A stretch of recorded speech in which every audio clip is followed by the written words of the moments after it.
Muy buenas tardes, que el Señor le bendiga. Si usted no me conoce, mi nombre es Manrique Salazar. Si nos está visitando por primera vez, le quiero dar la bienvenida, incluso si está en casa y se está conectando por primera vez a nosotros o recientemente, le quiero dar la bienvenida también. Al resto, que ya son más de la familia y de la casa, gracias una vez más por estar juntos. Estamos a punto ya de terminar nuestra serie sobre permaneciendo en comunidad. Y pronto vamos a estar volviendo a retomar el libro de Génesis. Habíamos estudiado los primeros 11 capítulos, ahora vamos a tomar pues otros 11 o tal vez un poquito más, unos 15, y hacemos una segunda sección sobre Génesis y lo vamos a ir cubriendo Dios primero antes de que Cristo regrese. ¿Les parece? Muy bien, entonces vamos a empezar este tiempo juntos. ¿Puede usted con su Biblia en mano o si puede abrir ahí en el teléfono? Si no tiene una Biblia y quiere una Biblia, allí está enfrente suyo, debajo del escritorio, Romanos, y voy a leer para ustedes en el capítulo 12, Romanos capítulo 12. Y solo voy a traer dos versículos, porque este es uno de los textos o capítulos más densos que hay, pero no tal vez el más denso, pero es muy denso y prefiero quedarme en esos dos versículos para argumentar otra característica del ADN de nuestros pequeños grupos. Hemos estado estudiando que desde la primera serie, permaneciendo en Cristo, cuando ponemos nuestra fe en Cristo como nuestro Salvador, dice la Biblia que somos insertados dentro de la vid, siendo Cristo la vid y nosotros las ramas o los pámpanos. Y Cristo nos ha llamado a permanecer en Él. Y durante semanas estudiamos las distintas cosas que hace alguien revelado en la Escritura, que ha sido revelado en la palabra de Dios, lo que hace, las cosas que hace alguien que permanece en Cristo. Pero luego, desde otra perspectiva de la misma realidad que es permanecer en Cristo, también la Biblia nos llama a permanecer unidos al cuerpo, a su cuerpo, donde Cristo es la cabeza, al cuerpo, la iglesia, donde como miembros de un cuerpo biológico nos estamos nutriendo bajo la autoridad de la misma cabeza, perteneciendo al mismo cuerpo, la iglesia. Entonces, hemos estado estudiando 6 características, 6 mandatos, porque son presentados como mandatos, que practica en una nueva realidad un creyente. El primero, amándonos los unos a los otros. Estos son 6 características de cuál es el ADN de nuestros grupos pequeños, de nuestra comunidad que llamamos Emanuel. Entonces el primero, amándonos los unos a los otros. El segundo, perdonándonos los unos a los otros. El tercero, sirviéndonos los unos a los otros. El cuarto, sometiéndonos los unos a los otros. Usted sabe que uno en la Biblia no dice que uno se une a una iglesia. En la Biblia dice que uno se somete a una iglesia. Interesante, para que lo piense. Quinto, motivándonos los unos a los otros. Sexto, y es el que quiero presentar hoy, siendo fieles los unos a los otros. Y déjame argumentar esto desde la perspectiva de Romanos 12, versículos 9 y 10. Y dice la palabra de Dios: el amor sea practicado, el amor sea sin hipocresía. Esto es, aborreciendo lo malo y aplicándose, dedicándose a hacer lo que es bueno. Versículo 10. Sean afectuosos los unos con los otros con un amor fraternal. Dice, con honra, dándose preferencia los unos a los otros. Como son solamente 2 versículos, lo voy a leer de nuevo. Entonces dice, el amor sea sin hipocresía, aborreciendo lo malo y aplicándose a lo que es bueno. Sean afectuosos los unos con los otros con un amor de familia, con un amor fraterno, con honra, dándose honra a los unos a los otros, prefiriéndose unos a otros. Vamos a pedir al Señor nos guíe. Padre, necesitamos tu ayuda. Papito, Señor, por favor, guíanos a poder entender lo que el texto dice y aplicarlo a nuestras vidas. Permítenos entender tu propósito de lanzarnos, oh Dios, a practicar esta preferencia en honor de los unos para con los otros. Te pedimos, Señor, que esto lo hagas para impactar nuestro ser, que este contenido impacte, nos afecte y que podamos vivir más y más y más, Señor, como hijos, hermanos y hermanas en Cristo que somos tuyos en esta iglesia. En el nombre de tu precioso Hijo Jesucristo, te pido esto. Amén.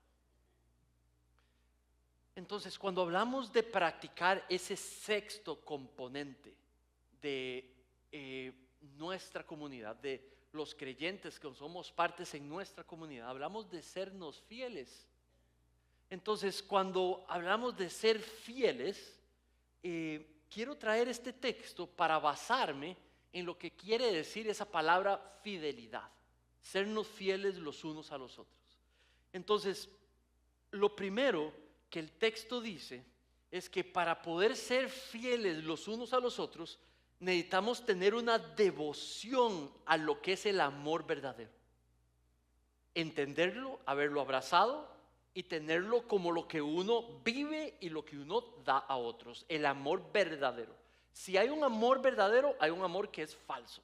El amor que es falso es el que usted y yo normalmente aprendimos a practicar.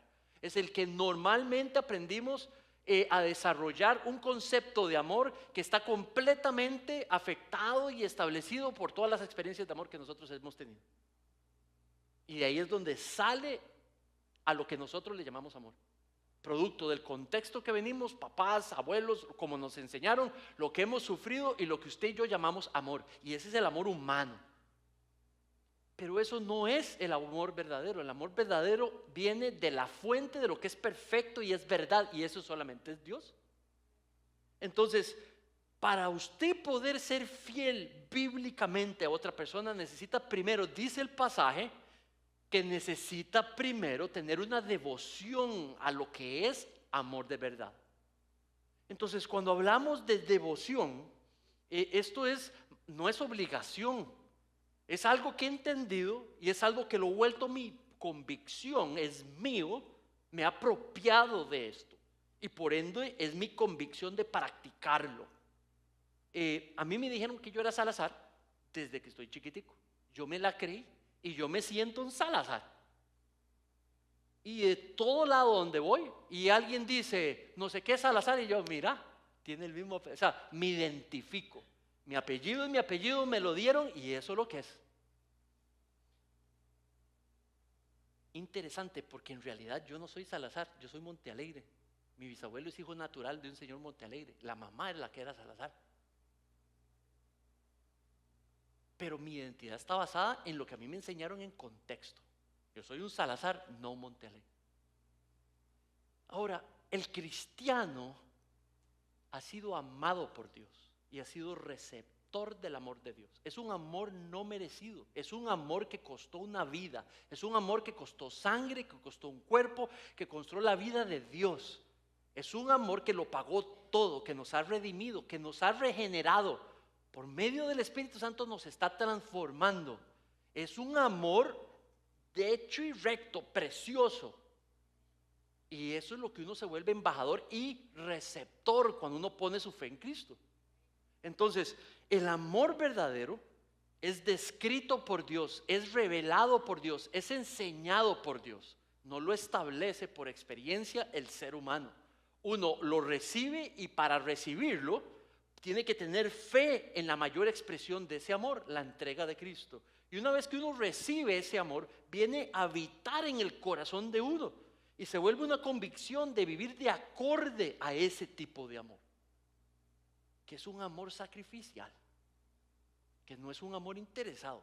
El amor perfecto es un amor precioso.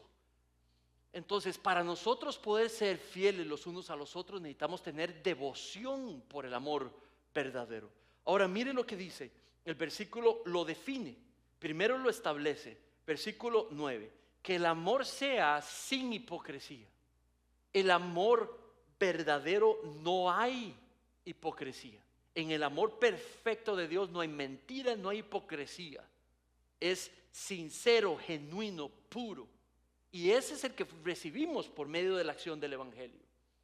Dice luego, entonces uno se podría preguntar, ¿cómo es el amor verdadero? ¿Cómo se practica? ¿Cómo trabaja el amor verdadero? Mira la primera frase después de esa declaración. Dice que el amor verdadero, el que no tiene hipocresía, aborrece lo malo. Aspecto número 2, dice que se aplica a lo que es bueno. Cuando habla de aborrecer, estamos hablando de odiar. El amor verdadero no alcahuetea, no chinea, no justifica lo que es malo. Lo llama malo y lo odia. Pero al mismo tiempo el amor verdadero reconoce lo que es bueno, acepta lo que es bueno y lo confiesa y lo hace propio y busca y se aplica a practicar lo que es bueno. Lo que odia lo rechaza y lo evita, lo malo, pero lo que es bueno lo admira, lo promueve y lo abraza y lo practica. ¿Tiene sentido? Entonces, ¿por qué esto es importante? Bueno, porque entonces quiere decir que el amor verdadero es igualito a la naturaleza de Dios, no a la naturaleza suya y mía. Es a la naturaleza, de acuerdo al carácter de Dios, no al suyo y al mío. Quiere decir que el amor verdadero puede diferenciar lo que está bueno y lo que está malo, pero de acuerdo a la opinión de Dios. De acuerdo a la opinión de Dios, no a la suya y no a la mía. Necesitamos poder tener eso claro y yo sé que muchos aquí lo tienen claro. El amor verdadero puede de hecho odiar ciertas cosas y amar otras. Eso es lo que hace el amor verdadero. Entonces, la primera característica, la primera manera para nosotros poder diferenciar entre el amor de Dios y el amor humano o pecaminoso es haciendo un correcto balance entre llamándole malo lo malo y separándose de lo malo, o amando y dirigiéndose a todo aquello que Dios llama bueno. Miren lo que dice este pasaje. Puesto que en obediencia a la verdad ustedes han sido purificados en sus almas para que puedan practicar un amor verdadero, sincero, uno de hermanos, amándose unos a otros entrañablemente de corazón puro. Entonces cuando nosotros, el Señor viene y nos da una convicción de aceptar lo que Cristo hizo en la cruz, dice que nos envía su Espíritu y nos regenera, hace un trabajo de santificación y se queda transformándonos a través de los días, trabajando en nosotros. Entonces, receptores del amor verdadero, ¿con qué propósito? Dice, para que pudiéramos practicar ese amor sincero de hermanos los unos con los otros, para que pudiéramos practicarlo de manera entrañable, viniendo de un corazón que ha sido ya restaurado, redimido. Entonces, la manera en la que somos llamados a amar no es como usted ama, no es como yo amo, es como Dios ama. Entonces, constantemente nos estamos dando cuenta que vine donde mi hermano Martín y lo amé de cierta manera y luego me doy cuenta y el Espíritu Santo me convence, no, eso no fue amor de Dios, ese fue mi amor. Entonces constantemente el Espíritu Santo me está llamando de las maneras distintas en las cuales no estoy amando como Dios me ha amado, como Dios quiere que yo ame. Entonces viene un entendimiento de que ahora voy a dedicarme a conocer lo que es el amor de Dios y a darlo a conocer por medio de mis acciones. Entonces, tener devoción por el amor verdadero empieza por tener una fuerte repulsión por lo que es malo. Ahora, mira el versículo lo que dice, esa frase, te llevo de nuevo ahí, dice, el amor sin hipocresía, aborreciendo lo malo. ¿Acaso dice a los malos? No está diciendo a las personas, que el amor verdadero odia a las personas que practican lo malo. Dice que aborrece lo que las personas pecaminosas hacen que es malo. Entonces odiamos el amor verdadero, odia el pecado, no la persona. ¿Tiene sentido?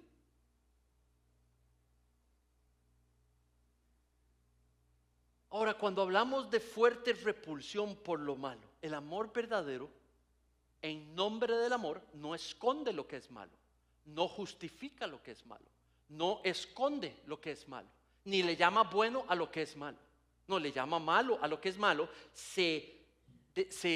¿cómo se dice? Se abstiene de practicar lo que es malo y no promueve lo que es malo. Hace muchos años,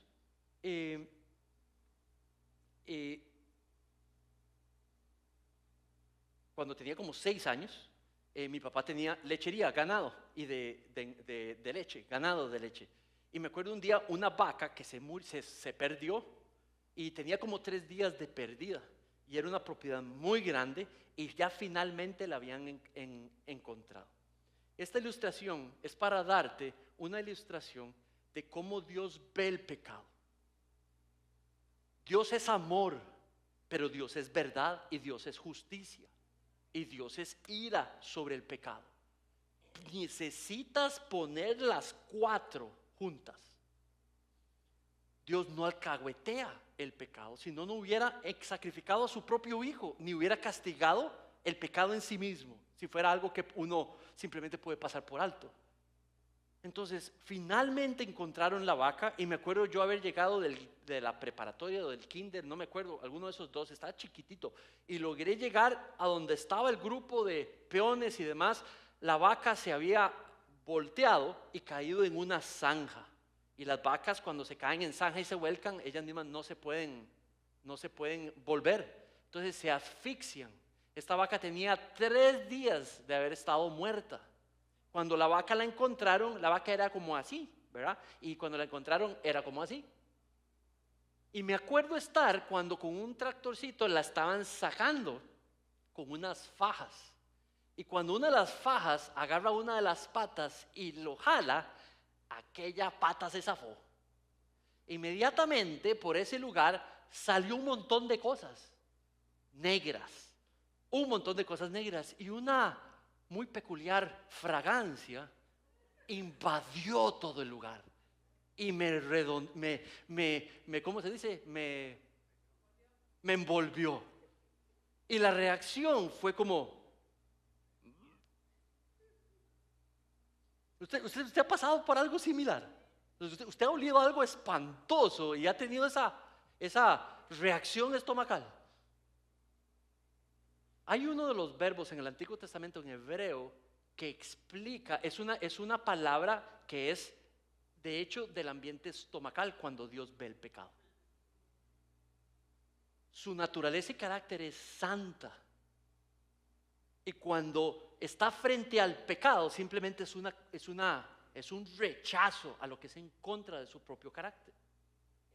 Cuando ve a los que tanto ama, a los que llama su pueblo, en el Antiguo Testamento, su pueblo completo en rebeldía contra él, uno de los verbos, no el único, uno de los verbos viene de ese contexto de reacción estomacal o visceral. Entonces inmediatamente nos hace pensar que Dios no ve el pecado como usted y yo lo vemos. Y esa es la primera diferencia entre alguien que es Dios perfecto, que lo ve todo y lo conoce todo como es, y ustedes y yo que somos pecadores. Entonces la primera convicción para poder practicar, la primera razón para orar todos los días, Padre, ayúdame, si voy a tener una devoción por tu amor, para receptor, apreciarlo y darlo a conocer, ayúdame constantemente, Señor, a ver el pecado como tú lo ves y a odiarlo como tú lo odias, no a las personas. El pecado, no las personas que lo practican. Dios amó tanto a las personas que practican pecado que dio su vida por ellas. Si hemos entendido el amor genuino por nosotros y vemos a aquellos que pecan contra nosotros o alrededor de nosotros, no juzgamos sus corazones porque el nuestro es igual, pero podemos pasar juicio sobre sus acciones si estas son pecado y les podemos llamar pecado y le podemos decir malo a lo que es malo a los ojos de Dios, y debiéramos también de apartarnos y de reaccionar a lo que no es voluntad de Dios. ¿Cómo el mundo se enteraría algo que Dios odia cuando ven a los creyentes fielmente y con amor y con sinceridad y humildad expresar repulsión a lo que Dios tiene? Repulsión. Mira este pasaje. 6 cosas hay que el Señor odia y 7 son abominación para Él. Ojos soberbios que ven a otros inferiores o que se ven a ellos mismos superiores. Dice, lengua que miente. Lengua que miente para beneficio propio, para afectar a otros. Manos que derraman sangre inocente. Un corazón que trama planes que son malos a los ojos de Dios. Pies que corren rápidamente hacia el mal en vez de venir a someterse a la voluntad y verdad de Dios. Un testigo falso, alguien que dice una mentira sobre alguien. Y el que siembra discordia entre hermanos. Ven como a veces nosotros vemos como un escalafón de pecados. Estos son súper abominables y estos son muy respetables. Hay un libro que me impactó, que está ahí, está en la venta de libros. Se llama Pecados Respetables. ¿Por qué? Porque eso es lo que hacemos. Lo vemos como algo que no es no como para odiar. Y los dejamos estar ahí en nuestra práctica. Si es la envidia, si es la envidia, si es la avaricia, si es el orgullo. ¿Me explico? La mentira. Obviamente no hay escalafón de pecado. Pecado es pecado. Y debiéramos de reconocerlo, llamarlo tal y como es, apartarnos de él, sin juzgar a las personas ni odiar a las personas, pero odiar lo que Dios odia, el pecado. Romanos 1:18, porque la ira de Dios se revela desde el cielo contra toda impiedad. Mira, la impiedad e injusticia de los hombres, no dice contra los hombres, contra la impiedad y la injusticia que practican los hombres. Dios ama a los hombres que practican injusticia y impiedad. Dios no justifica, Dios no alcahuetea, Dios no permite que los hombres practiquen injusticia e impiedad. Los que restringen la verdad de Dios. Romanos 1 habla de cómo todo empezó. Que nadie tiene excusa de negar la presencia y existencia de Dios. Y por su propia vana inteligencia el hombre tomó lo que Dios diseñó y le cambió el orden, le cambió el uso a lo que Dios diseñó. Pero Dios también proveyó el medio para que el pecado fuera castigado y las personas absueltas de la culpa y vivan en libertad de la culpa por su pecado en Cristo Jesús.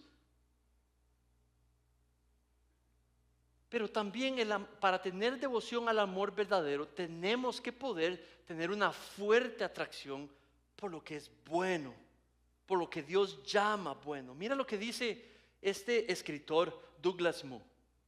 El amor cristiano genuino no es un amor sin dirección emocional. No es un amor que se tiene que poder sentir o que no se puede expresar. El amor no es genuino cuando lleva a una persona a hacer algo malo a los ojos de Dios o a no hacer algo que Dios considera debe de hacer y de que es bueno. El amor genuino, el amor sincero, mueve al cristiano a hacer lo que es bueno, porque ha sido transformado y porque ha sido redimido por el Espíritu de Dios en su corazón. Dios no ve a un pecador cometiendo pecado y porque Él es amor, está bien que haga lo que haga. Es más, porque lo amo tanto, le voy a llamar bueno a lo que yo en el pasado le he llamado malo. Dios no hace eso, Dios no cambia. Si Dios le llamó a un pecado pecado, eso se mantiene. Y si Dios le llamó a lo bueno bueno, eso se mantiene.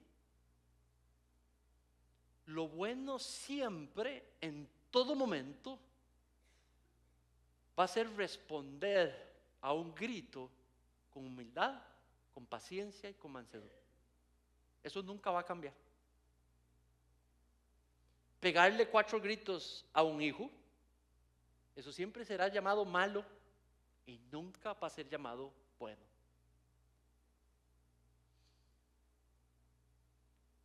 Ser rápido para enojarse nunca va a ser llamado bueno. Ser rápido para juzgar nunca va a ser llamado bueno, ni nunca va a ser justificado.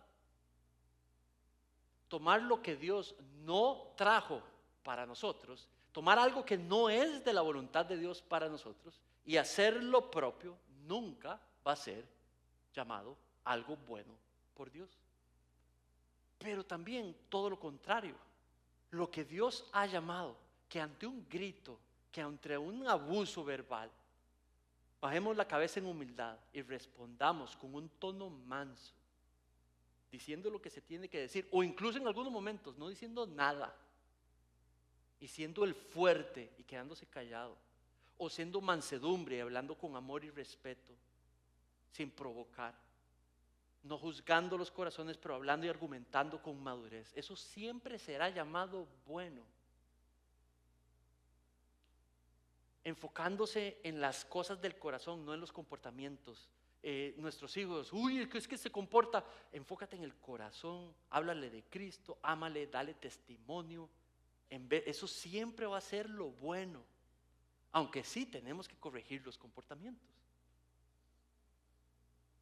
El pecado tiene consecuencias y siempre las va a tener, así como también las buenas obras que son diseñadas por Dios, que están siendo reveladas, practicarlas es lo mejor que podemos hacer en esta vida cristiana.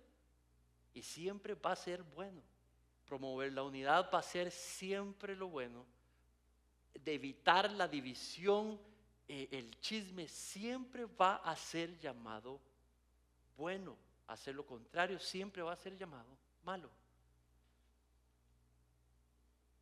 Para poder ser fieles los unos a los otros necesitamos poder entender el amor verdadero, ser receptores de él, y para esto necesitamos, comprendiéndolo, poder decirle no a lo que es malo y rechazarlo, y abrazar y practicar y crecer en todo aquello que Dios ha revelado como bueno.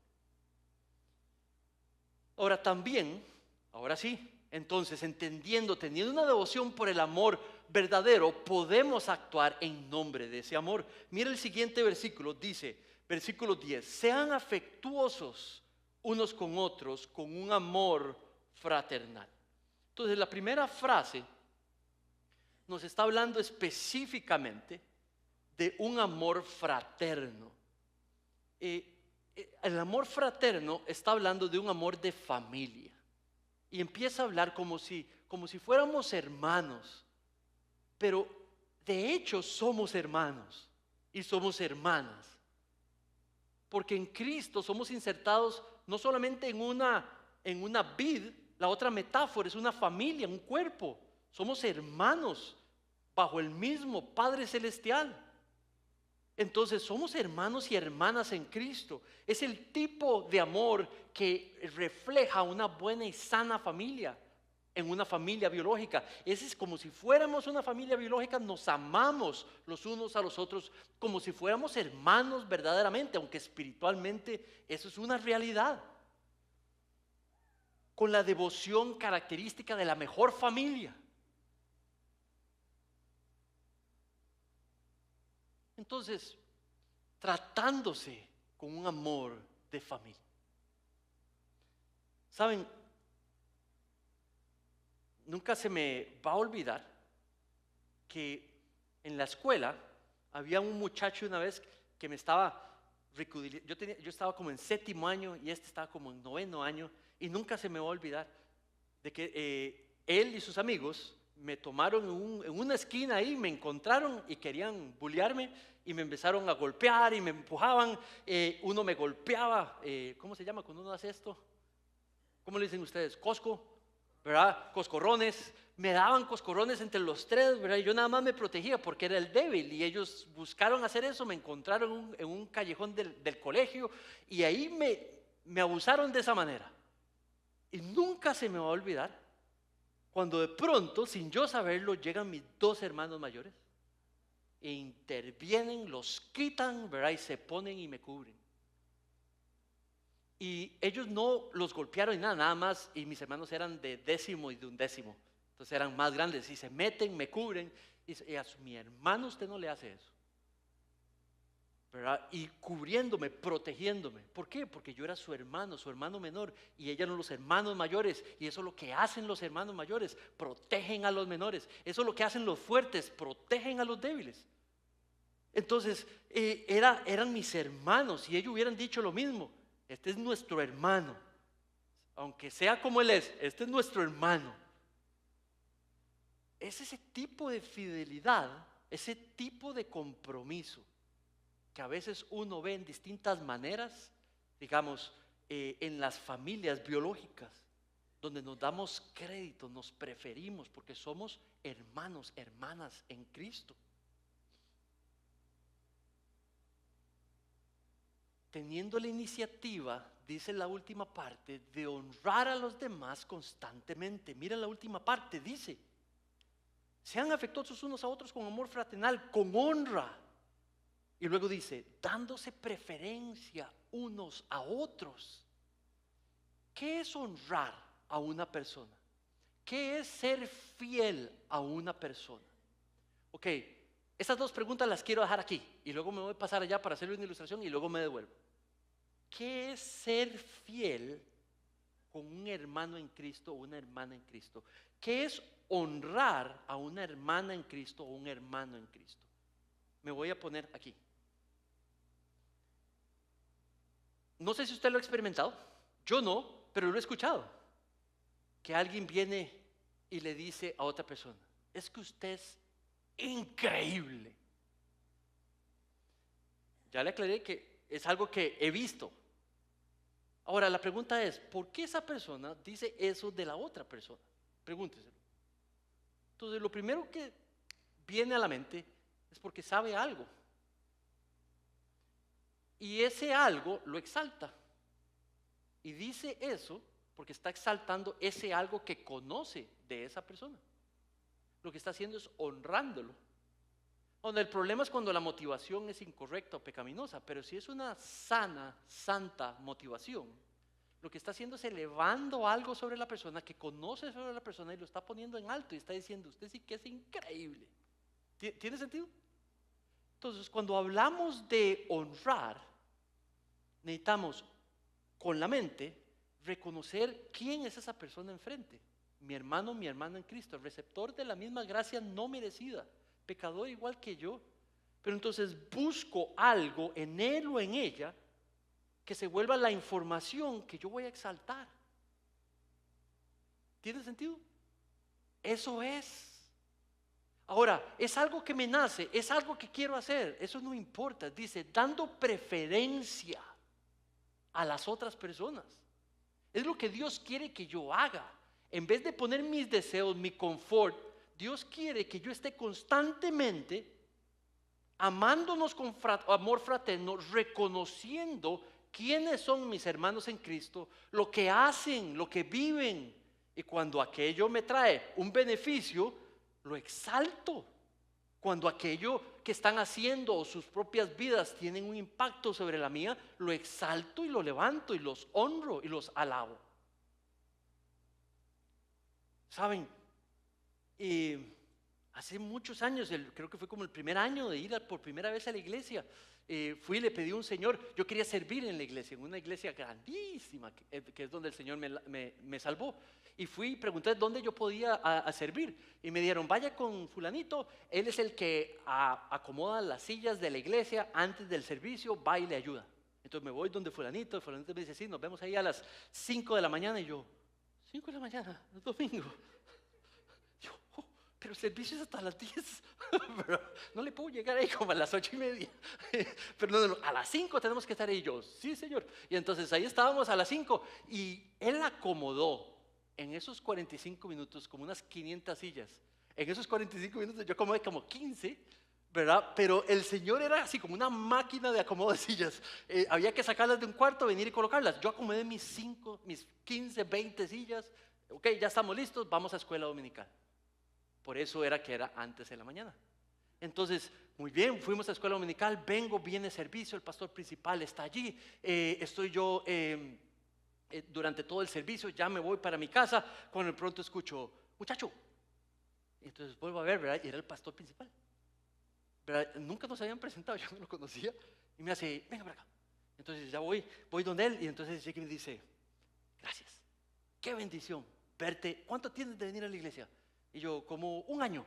Y entonces llega y me dice, gracias por acomodar las sillas. Y yo digo, ¿y este cómo se dio cuenta?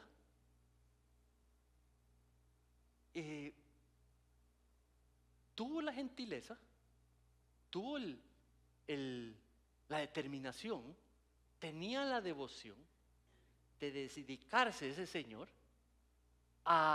en nombre de ese amor, a estar reconociendo, recibiendo, aceptando las distintas cosas que cada uno de esos miembros hacen y viven, y donde esté en su capacidad, él bien venía y los exaltaba. Por una cuestión de fidelidad y deseo a la palabra de Dios, pero hacia esas para poder edificar y levantar y exhortar a las personas frente a él. Acuérdense de esto: en cualquier organización, en cualquier grupo humano, es más valioso el encourager, ¿cómo se dice eso? El motivador, que el crítico. Criticón, eso es fácil. Motivador, edificador de almas y de personas, eso es duro y eso es bello. Y eso va más de acorde de alguien que conoce el amor genuino. Exáltense los unos a los otros, motívense los unos a los otros, hónrense. Mira lo que el pasaje dice: prefiéranse con honor los unos a los otros.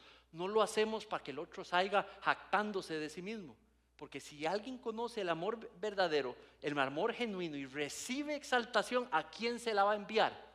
Gloria a Dios va a decir. Entonces, ¿saben? En esta iglesia hay tantas personas que nos sirven. Muchos de ustedes, o casi todos ustedes, nos sirven de tantas maneras. Me sirven a mí de tantas maneras. Hay tantas personas que trabajan durante la semana voluntariamente, mis hermanos y hermanas, para hacer posible que esa filmina esté ahí, para hacer posible que ese asiento esté limpio, para hacer posible que los libritos estén ahí, para hacer posible que se pueda enseñar a nuestros hijos, para hacer posible tantas cosas, para que los grupos pequeños funcionen bien. Hay personas encargados, hay dirigentes, hay tantas razones para poder observarnos tantito y para poder reconocernos. Y eso es una expresión de fidelidad los unos con los otros para la gloria de Dios. Acabamos de experimentar la celebración del 125 aniversario.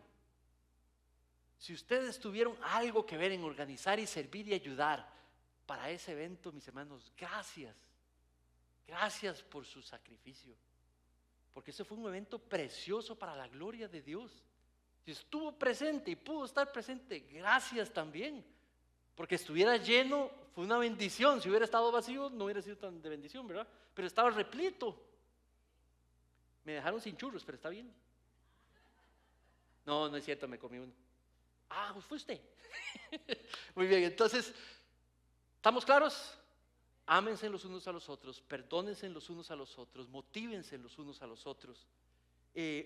Sométanse los unos a los otros, sírvanse los unos a los otros, perdónense los unos a los otros, ámense, sean fieles los unos con los otros.